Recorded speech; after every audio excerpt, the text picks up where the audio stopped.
Good evening, and welcome to Wednesday Night Live, Spirit, Mind, and Body Connection. I am Dr. Sharon Stroud. I am the founder of Interfaith Spiritual Center worldwide, where we believe there's a power for good in the universe greater than we are, and we can use it, and we are using it every single day of our lives, whether we are consciously aware of it or not. This month's theme has been the Evolution Revolution. It is a grassroots organization founded by Neale Donald Walsch and Humanity's Team. Neale wrote Conversations with God and 30 other best-selling books on the New York Times bestsellers list, and has a spiritual ground of being of oneness. Neale was actually in my congregation in San Diego, and such a beautiful presence, and what a journey he's had as well. So tonight, Miss Minnie and I, we welcome you to Wednesday Night Live, Spirit, Mind, and Body Connection. And for our virtual community, I just want to acknowledge that we're all intimately connected. That when I look into this camera, it's not just a camera or my own reflection. It's a reflection of you.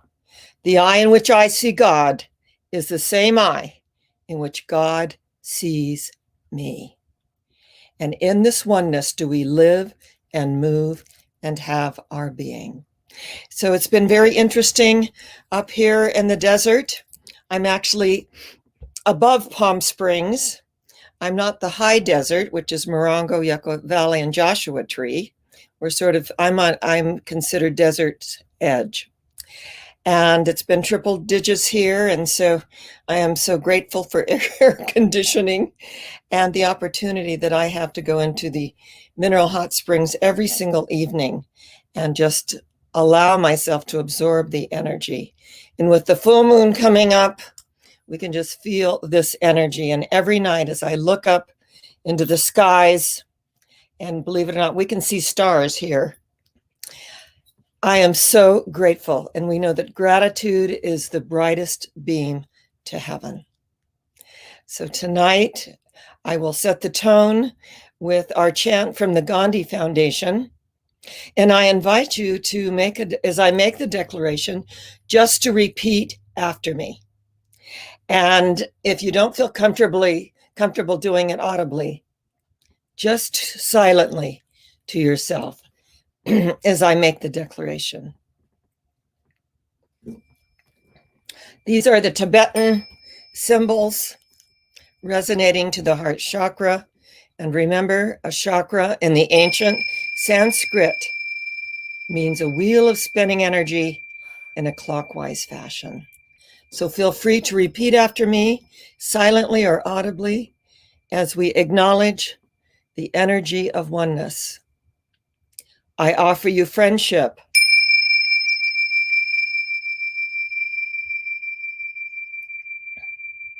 I offer you peace. I offer you love. I see your beauty.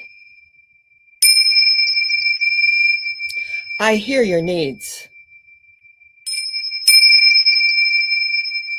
I feel your feelings. My wisdom flows from a higher source. I salute that source in you.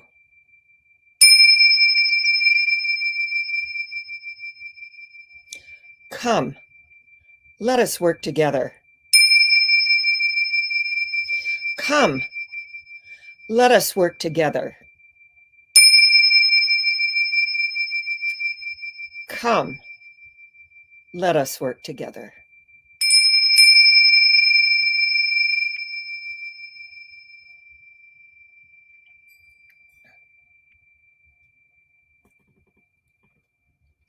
What we know is that right now, somewhere in the world, a Jew is saying her prayers, a Hindu is chanting a mantra, and a Buddhist is kneeling at her sacred shrine. Right now, at this very moment, someone is lighting a candle in a cathedral. Someone is making their hajj toward Mecca, for it is the will of Allah. and yet someone else is lighting a fire in a jungle, repeating an ancient mystical drama. Many, many pathways up the mountaintop, and the view is always the same from the summit. In the dawning of the spiritual sun, for a moment all faiths became as one. The Buddhist, Christian, Muslim, Jew became as one and somehow knew that mystic voice that calls to me, "Oh, yonder, yonder person, I am thee. We are one. In this oneness do we live and move and have our being. In this oneness do we arise together beyond color, race, creed, sexual orientation, and political affiliation. The blood that courses through my veins is the same color of the blood that courses through your veins. We are one."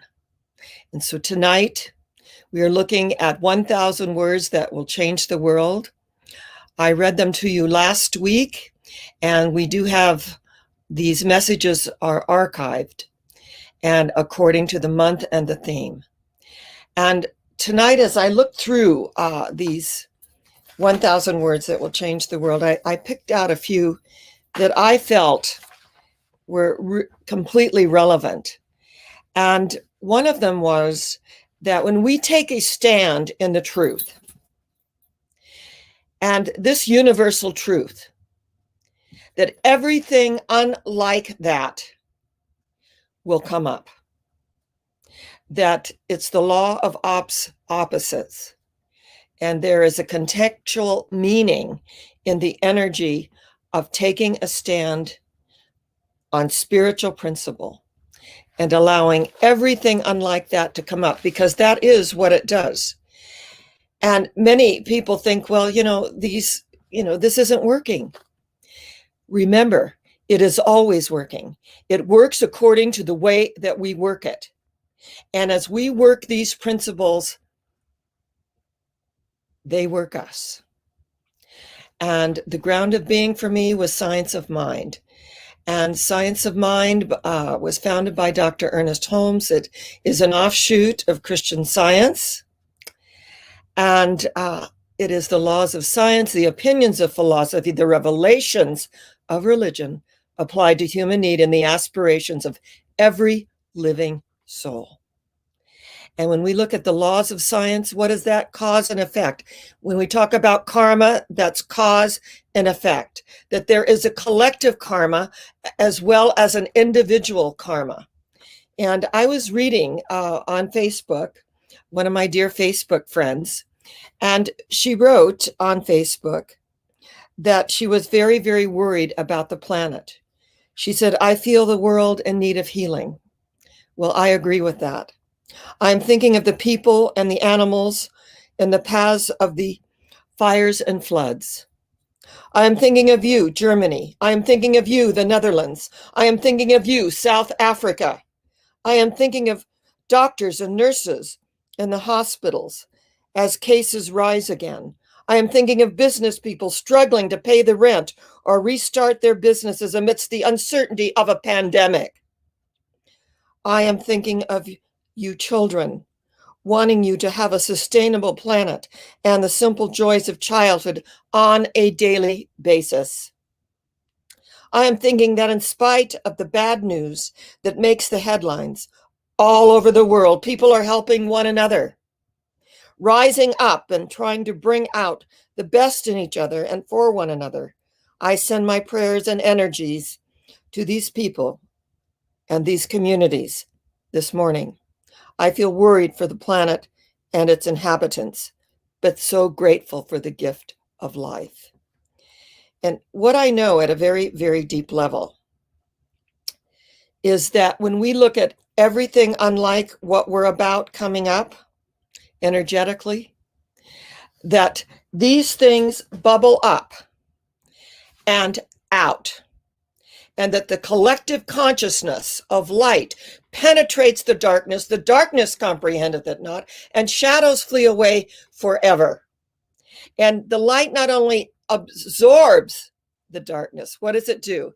It penetrates and illuminates it.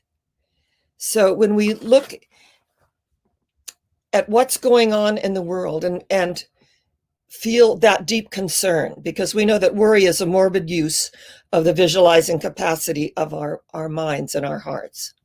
But to feel genuine concern and to keep knowing the truth, to keep our prayers, to keep that good energy, to keep that high watch, and to know the truth. And the truth is that we are all one, regardless of color, race, creed, sexual orientation, and political affiliation. We are one. That when the Honorable Carol Hansen, the president of the United Nations, the European sector, when I went and had a meeting with her in Geneva, Switzerland, and she said there's patriarchy, there's matriarchy, and there's familyarchy. And of course, familyarchy is that we are related intimately. And as we open to this energy and allow it to flow through us and to channel that light out into the world, breathing into the energy field, breathing in. Remember that breath is prana, it is life force. So tonight, as we gather, as the two or three gather together for a higher purpose, in the acknowledgement that when we take a stand in the truth, everything unlike that shows up. And so let's just take a deep cleansing breath together. Let's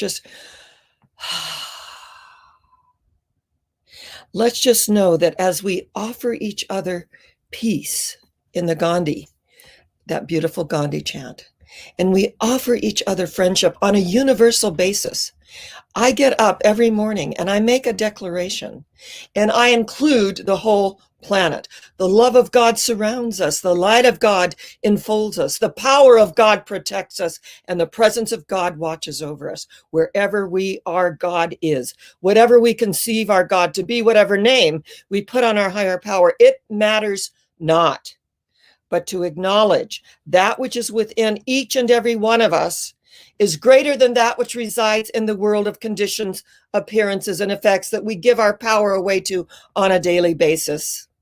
It's just how it is in the human condition until we reach a certain level of mastery. And when these things come up for me, I call it my trigger symbol to go within to the secret place of the Most High, to pray to my Father, Mother, God in secret, and to know that I am acknowledged openly by the outward demonstrations of my life. And these outward demonstrations are the random acts of kindness that are going on all over the planet. Yes, we have a lot of healing to do. I was in my mineral hot springs, and Claudia Thompson, my dear, dear friend and lunar astrologer on Facebook, she's just amazing, full of insights. We were there together. It was Sunday. We'd done our Sunday service. We were relaxing into our day, and we went up to the minerals. And as I got into the big spa, which is very, very hot, it's sort of like the very, very hot one, the not so hot one, and the not so hot one. But I love to be in the hot, and sort of like Goldilocks. And as I got in, I said hello, and this woman said, hello, and she had an English kind of Aussie accent, kind of a cross between both. And I said, "Oh, are you Aussie?" And she said, "No, I'm from South Africa." And she said, "Aren't you Dr. Sharon Stroud?" Now, I'm in my bathing suit, and I'm in the spa. She recognizes me, and I said, "Yes, I am." And she said, "I follow you on Facebook." And she said, "And I comment and everything."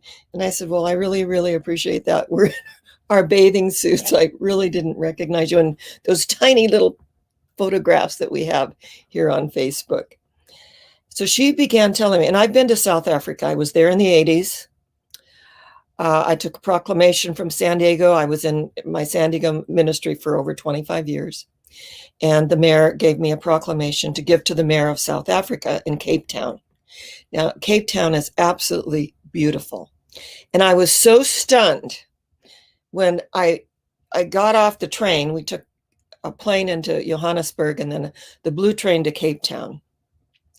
And we, spent the night there, and it was just so elegant and beautiful.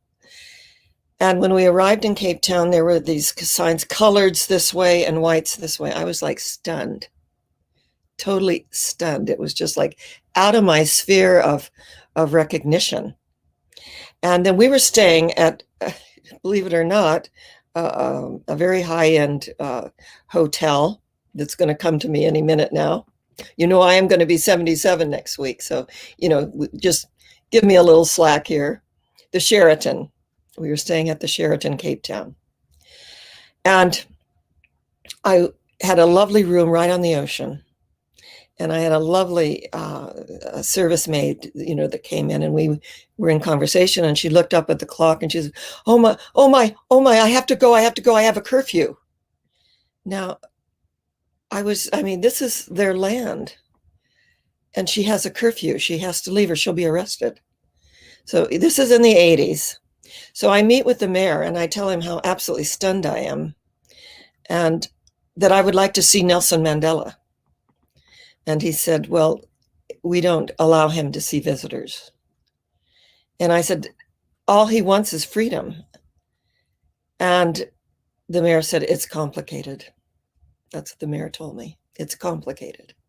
So I just went within. And in fact, a few months after that, Mandela was released. And I just went within, and I just thought, we have so much work to do on the planet. Now, remember, in the 80s, this is like, 40 years ago. And I couldn't wrap my thoughts around it, my mind around it. It was just incredible. And South Africa is a very beautiful land. We went out into the bush for 2 weeks, and the energy of nature, and the lions just roaming around in Kruger Park. It was really fascinating and amazing. So I'm sharing this with my friend in the spa up here at the Mineral Hot Springs in our club. And she said that she's had friends murdered. She's had relatives murdered. And she's telling me the story of what's going on in South Africa. And here we are in the year of our Lord, 2021. And that people are hungry, and they're killing people for iPhones and shoes and whatever. And I just, went within. I wanted to take her hands right there in the spa, and there were, other people around. And I just silently went within and thought, so much work to do on the planet. And that what can we do is just, it's like that helpless feeling. What can I do? I'm only one person. But I believe that where 2 or 3 are gathered together, as Jesus said, there I am in the midst of them. There that Christ consciousness is in the midst of them. There that Buddha nature is in the midst of them. There that holy I am presence is in the midst of them. And when we take a stand in the truth and keep shining our light, and is it going to dim at times? Of course it is, because we're all subject to the human condition. We all feel the sadness. And believe me, I've been in the ministry 46 years. And there are times I showed my humanness and sadness and was judged very critically for it. And I thought, the day that I cannot open my heart and feel the feelings, if we cannot feel it, we cannot heal it. So when we're looking at 1,000 words that change the world, Neil goes on about letting go of a vengeful God sitting on a throne with a long white beard, with the little black book saying, that's 2. We believe that God is energy, the center of everything, the circumference of nothing, no thing. That God is a loving presence. I feel very comfortable with the word God. You may choose Yahweh, Jehovah, Buddha, Allah. It matters not. But to feel it within the heart center, to feel our heart open to compassion, to the human condition, to feel our hearts open to forgiveness. And I did not really start to grow until I forgave my father, who was an abusive alcoholic. My sister took her own life. And I always looked for the day that he would apologize to me. So I don't know how many of you have read Dr. Eric Burns' Games People Play, but it was very popular in the 70s. The whole human potential movement got going in the 70s. And there was a certain game in Games People Play. And one of them was, I'll show you, you son of a bitch. That's an actual chapter. Excuse my French, but I'm quoting. And I adopted that subconsciously, that I wanted to go so far and do so much and achieve so much that one day I knew that my father would probably come to me and apologize for his emotional, physical abuse. And it was really amazing. It was a Father's Day, and I'd been estranged from him for years. And I had 3,000 people coming every week to my San Diego ministry. It's a lot different here in the desert, believe me. Not the population, but this is the 80s.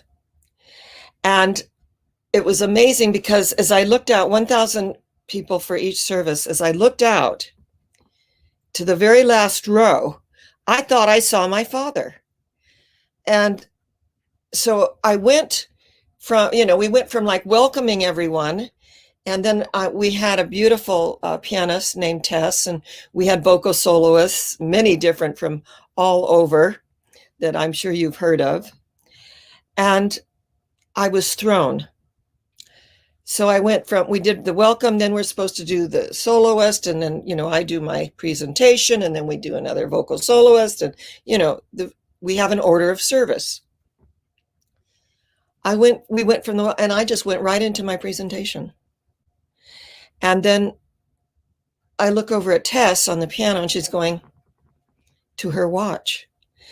And I look at my clock on the pulpit, and we got 30 minutes to go. I'm done with my presentation. And I said, oh my goodness. I said, I was thrown. And I shared with the congregation that I thought I'd seen my estranged father in the very last row. And I could feel this energy in the sanctuary. I could feel it. And so I had a microphone that had a cord. So I just started walking down the aisle saying, are you my father? And he shook his head no. And I said, are you sure you're not my father? And he shook his head no. We went, until finally there was, I went as far as I could go with the cord. And I dropped the microphone and I walked to the very last row, and it was my father. And I just said, it is my father. And I had absolutely looked for this day that I could just tell him off. I mean, with both barrels, for the horrible monster that he was when we were growing up. Terrible. And my heart so was overwhelmed with compassion. And I embraced him, and he began to weep. He wept. And he said, you've done so much. You've gone so far. I mean, he was there because I had a television show, Passport to Life, and we satellited it into LA. He was sitting on his couch, probably drinking a beer. And there's his daughter. He's kind of, in those days, I don't know if we had clickers or not, but, kind of surfing the channels. And suddenly there's his daughter giving a presentation called Passport to Life. And as I embraced him, and he wept. Now, we're in a room of 1,000 people, and there was not a dry eye in the room. And he said, you've done so much. You've gone so far. And I can't take any of the credit. And he just wept. And I said, Daddy, I wouldn't be who I am without those experiences. I don't need to, I would not trade them for anything, nor would I repeat them. And then we had this amazing healing, and he had pancreatic cancer and, left the planet shortly after that. But we had this moment of healing. And I always looked forward to the day that I could really tell him off. And all I could feel was compassion. All I could feel was love. That here was this little boy who wasn't wanted. And my mother said he was sent from pillar to post. His mother didn't want him. She was an alcoholic. His father was an alcoholic. He was this unwanted child. And so the sins of the first and second generations are what? Visited upon the third and the fourth. But I want you to know, the joy of the first and second generations are also visited upon the third and fourth. And that as we impart this energy, as we let go and let God do what God does best by means of each and every one of us who hear that call and answer. Before they call, I will answer. And while they're yet speaking, I will hear. It's an inner hearing. It's the taking a stand. I mean, and there are these 1,000 words. I put them, I posted them on Facebook on the announcement of tonight's program. So you can go through them yourself and really acknowledge the energy within them. But when you take a stand and everything unlike that shows up, like my friend who posted her concerns and worrying about the planet and worrying about what's going on in the world, but yet she ended it on such a high note that although I worry, I'm grateful for the gift of life. So we can have healthy concern. We can stand together in collective consciousness, sending out this light, this healing light. And to really know that what this moves beyond religion. This is about our spiritual ground of being and our oneness. And that Neil's, he writes a lot about letting go of our past beliefs of separation and an us and them mentality. The whole victim villain mentality, to let that go, to release it into its native nothingness from whence it came, because the truth is, it is neither person, place, nor thing, only the life and the energy that we have given unto it. So I'm with you here tonight. I just acknowledge what an amazing, amazing opportunity we have to be in the world and yet of a higher spiritual vibratory frequency, and to operate from that octave. And that when we're subject to the human condition, to forgive ourselves, to acknowledge ourselves, and that we are growing and unfolding and evolving, and that we've got to let go of expectations of others. And as we let go of those expectations and just allow the universe unfold as it should, remember the desiderata, and just to go placidly amid the noise and haste in the world, and remember what peace there is in silence. Remember what peace there is in silence. So tonight, I just want to thank each and every one of you, our virtual community, for having the awareness to be part of something larger than yourselves. It takes an evolved person to embrace something larger than themselves. And I really do acknowledge that in the 46 years of my ministry. And believe me, I have been acknowledged extensively for my work. And the one honor that I cherish the most is the Palm Springs Human Rights Award, because I've taken a stand for equality and social justice, whatever sector it is, that we are all one, regardless of color, race, creed, sexual orientation, and political affiliation. So I want to just complete tonight with a spiritual treatment. Remember, a spiritual treatment is a positive prayer of alignment. It's not begging, it's not bargaining, it's not beseeching an anthropomorphic God sitting on a throne with a little black book. It's opening to the energy of the universe. And as we open to the energy of the universe, something happens. And we are touched at a deep, deep level. So let's just take a deep cleansing breath. all the way down to the soles of our feet. Breathe in the good, the true, and the beautiful, whatever you conceive that to be for you. This is the day the Lord hath made, and we consciously choose to rejoice and be glad in it. It is a gift from God. And what we make of this thing called life is our gift back to God. Whatever we conceive our God to be, whatever name we put on it, it matters not. But to acknowledge that which is within us is greater than that which resides in the world. So let us align this evening that which needs to be healed is healed, that which needs to be revealed is revealed, that which needs to be known is known, and that which needs to be released is released quickly, gently, and with grace. For eye hath not seen, nor ear heard, neither hath entered into the heart of humanity the things which God hath prepared for them that love, love being the strongest healing power in the universe. And I want to add, if there's anyone that is viewing tonight that possibly cried themselves to sleep last night, I want you to know you are not alone.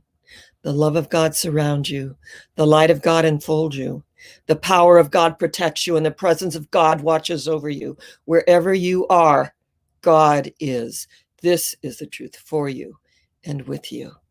You are enfolded in the everlasting arms of love. Thank you, Father, Mother God, for this way of life, and in the knowingness that wherever pain seems to be operating anywhere on the world, the presence of God is. Wherever dis-ease seems to be operating anywhere on the planet, the presence of God is. Wherever upset seems to be operating anywhere on the planet, the presence of God is. We open our hearts to compassion and love this night. And so it is. Amen. Thank you, one and all. I do see that our Julian Paul Hernandez is here, our wonderful commentator. And I can see that Marlene was with us and Linda Wright was with us. I was able to see some of the comments, and it's always wonderful to see who's tuning in. For some reason, I just cannot see the Sharon Stroud profile page comments, but I know you're there. I know Rhonda always tunes in, and Gary and Dustin and some of our other wonderful, wonderful people. And somebody, I can put up here, Marlene, we send you love and hearts as well. And just acknowledge that we're here together, and that's truly what matters, isn't it? And I do want to thank you, all of you who have been sending in your tithes and love offerings. That we have no way of taking a physical offering. We've been out of our Lieberman Chapel since March of 2020.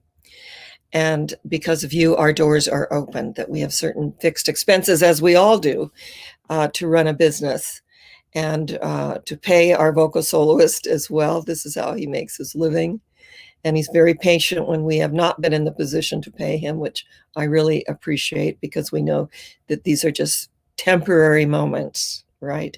Temporary moments, and to know the truth, and to keep on keeping on, and to keep giving thanks for the gift of life, the preciousness of life, and to know that those who have moved on, that energy is neither destroyed nor created, it merely changes form.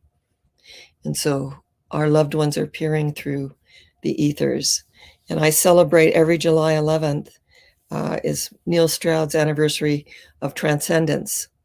And I especially celebrate him on that day and feel his energy. And those loved ones are peering through the ethers and sending us love, light, peace, and comfort as well. So I say to you, namaste. The divinity within me salutes the divinity within you, and the divinity within you salutes the divinity within me.